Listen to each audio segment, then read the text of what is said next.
আসসালামু আলাইকুম। Hello everyone, আজকে আপনাদেরকে দেখাবো বিয়ে বাড়ির স্টাইলে এই জর্দা পোলাওটা রান্না করা। অনেকেই ঝরঝরেভাবে পোলাওটা রান্না করতে পারেন না, রান্নার সময় হয়তো অনেকের নরম হয়ে যায়, আবার কেউ ঝরঝরে রাখার জন্য এতটাই শক্ত রাখে যে বেশি শক্ত থাইকা যায়। তো আজকে আমি দেখাবো পারফেক্টভাবে এই রেসিপিটা কীভাবে বানাবেন। আশা করছি না টেনে পুরো ভিডিওটা দেখবেন, তাহলে আপনারা বুঝতে পারবেন। এই তো এখন আমি রান্নায় চলে যাচ্ছি। 1 কাপ পোলাওর চাল নিলাম, এগুলোকে ভালোভাবে ধুয়ে নিতেছি কসলাইয়া।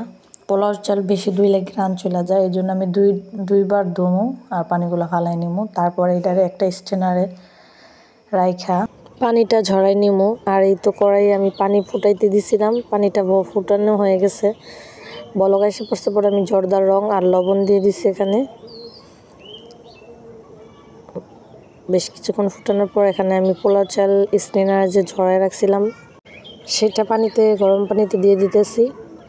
আর এই পোলাও চালটা আমি ধোয়ার পর 10 মিনিট পানিতে ভিজায় রেখে তারপরে ঝরাই রাখছিলাম। কিছুক্ষণ ভিজায় রাখলে হয় কি, চালটা একটু লম্বা লম্বা হয় রান্নার পরে, এই জন্য আমি ভিজায় রাখছিলাম। তারপরে ঝরতে দিছিলাম পানিটা। দেখে আমার এই রঙটা ভালোভাবে মিশতেছিল না, চাক্কা হয়ে রয়েছে কেন জানি না, গরম পানিতে দেওয়ার কারণেই নাকি। আর ওই তো আমার হাজব্যান্ড এই বাদামগুলো বিদেশ থেকে আনছিল, তো এইখান থেকে আমি বাদাম, কাঠবাদাম, কাজু বাদাম আর পেস্তা বাদাম নিয়ে নিলাম। এই তো পানিটা সিদ্ধ হইয়া দেখতে পারতেছেন কীরকম হয়ে গেছে। এই পর্যায়ে আমি কিছুক্ষণ নাইড়া চাইড়া দেখতেছি যে আমার এটা সিদ্ধ ঠিকভাবে হয়েছে কিনা, না একটু ফুটাবো। হাত দিয়ে দেখলাম, তো দেখলাম যে হয়নি, আর কিছুক্ষণ আমার এটারে ফুটাইতে হইব। এই তো এখন সিদ্ধ হয়ে গেছে, তাই আমি এটারে গ্যাসটা বন্ধ কইরা পানিটা ঝরতে নিয়ে যাম। ঝরাইয়া গরম পানিটা ফালাই দিয়া ঠান্ডা পানিতে এটারে ধুইয়া নিব।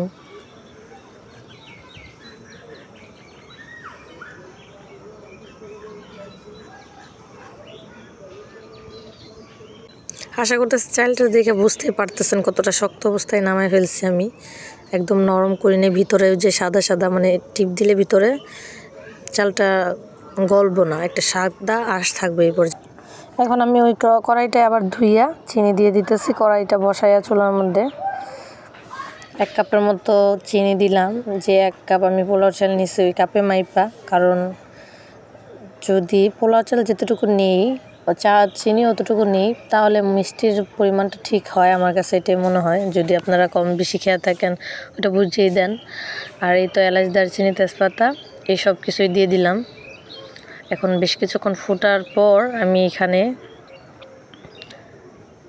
চালটা দিয়ে দিব।